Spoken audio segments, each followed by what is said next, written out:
This is totally taking me back to those warehouse events where I could only find Red Stripe to drink, and my hearing has for sure been permanently damaged since then.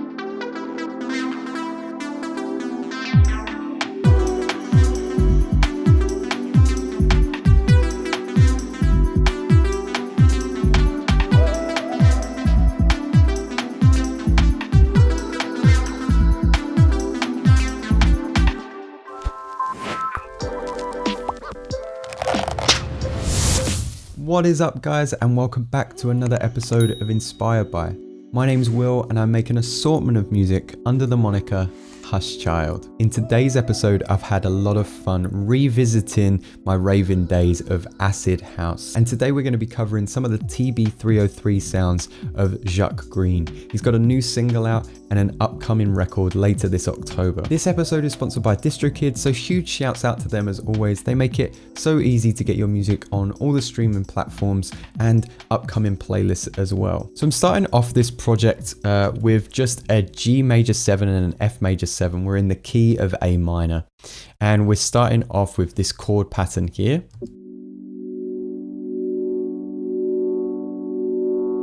And we're moving to that F major 7.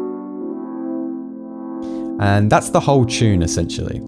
To create this sound, what I did was use the operator, and essentially it was a very quiet sound. I'm going to show you what it sounded like before we had all of these plugins on it. Super quiet, and we're just made up of this square 32.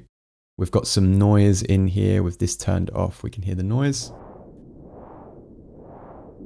Got some sine waves and some triangle waves, a couple of octaves up, and we're automating the rate on the LFO on the filter here. If we took that off, we just get these solid block chords. The filter turned on, we kind of get this ducking and weaving effect, which can be really nice in creating some excitement. But it's going to stay relatively low in the mix because we want our acid synth to shine through. Following that, we have an EQ8 just to take out those muddy notes, and we're using the saturator for a lot of the volume. You can see the drive is up all the way, but the bass is all the way down. And then a little bit more distortion with the overdrive. Very, very quick delay here, but it kind of sets it a little bit wider for us. Reverb washing out those frequencies, getting rid of the harmonics that I don't like with the EQ8, and then just a little bit of sidechain and the auto filter right at the end to again keep it nice and low in the mix. And then just a little bit of the Haas effect using the sample delay for this. So that sets a nice introduction to our song and just kind of washes under all of the busyness that's going to be the main part of our track. Now, the main reason you came to this video was probably that Roland TB303 famous sound. So let's just get straight into it. This is the sound that we have when we make it with analog inside Ableton. And it's really easy to make because all you need is the analog device in itself. So if we go to our instruments and we just grab analog, let's put this on a new track. So we've got this pattern in A minor here. Really harsh at the minute. All you need to do is go over to amp and then bring your sustain down. So we're just using the decay. And you want to make it more like a pluck. And then what we're going to do is use the frequency and the reso together, and you're going to get that famous kind of TB303 sound. This is the easiest way to make it. And you kind of want to automate these two things together.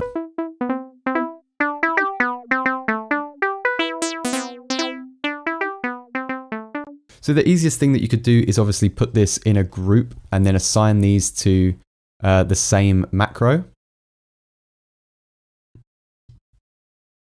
And then in your settings, create some distance between these guys so that when we move this particular macro, these guys move together.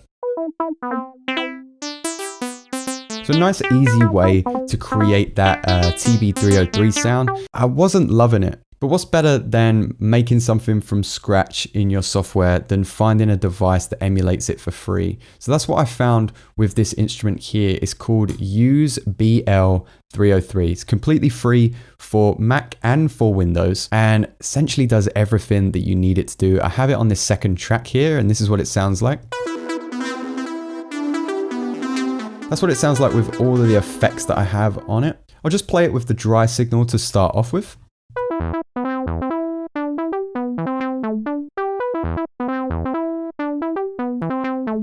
But like everything else, to get maximum amount of character, you can see here that I'm actually automating these uniquely for 8 bars.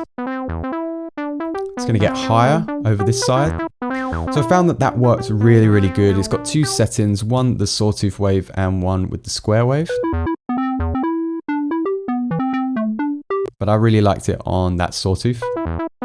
It's kind of the Jacques Greene sound that we're going with.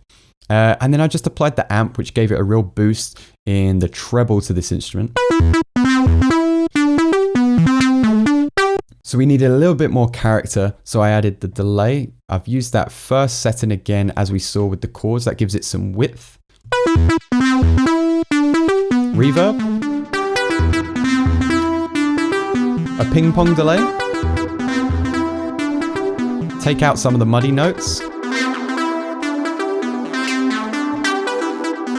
And then a limiter to make sure that we're not clipping, and then the sidechain compression to the bass that we'll see later, which is in our drum section. I actually didn't throw out our analog 303 altogether either. I delayed this by 40 milliseconds and detuned it 8 semitones with a little bit of detune in the unison there. And that's going to just separate it and thicken up the texture of my Use BL303.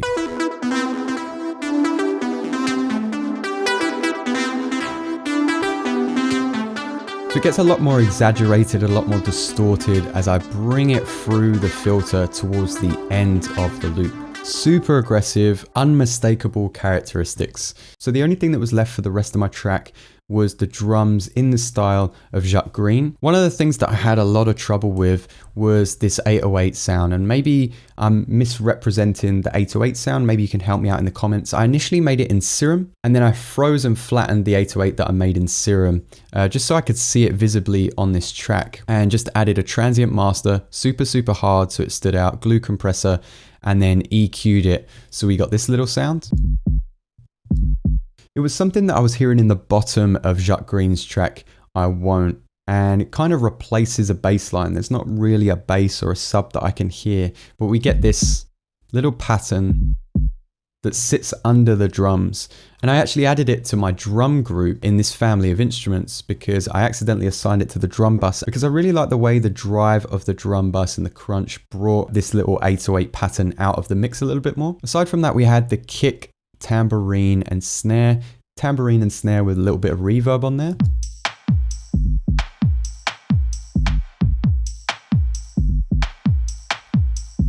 And then a little side snare action with some tambourine. The tambourine just side chain to the kick a little bit, and then we have some hi-hats.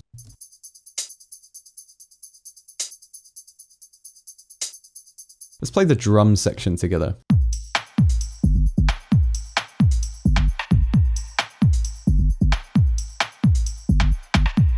And then just to top everything off and bring the track together, I just added these vocal one-shots really quick, EQ'd with a lot of delay, a lot of reverb, and then a bit of an auto filter.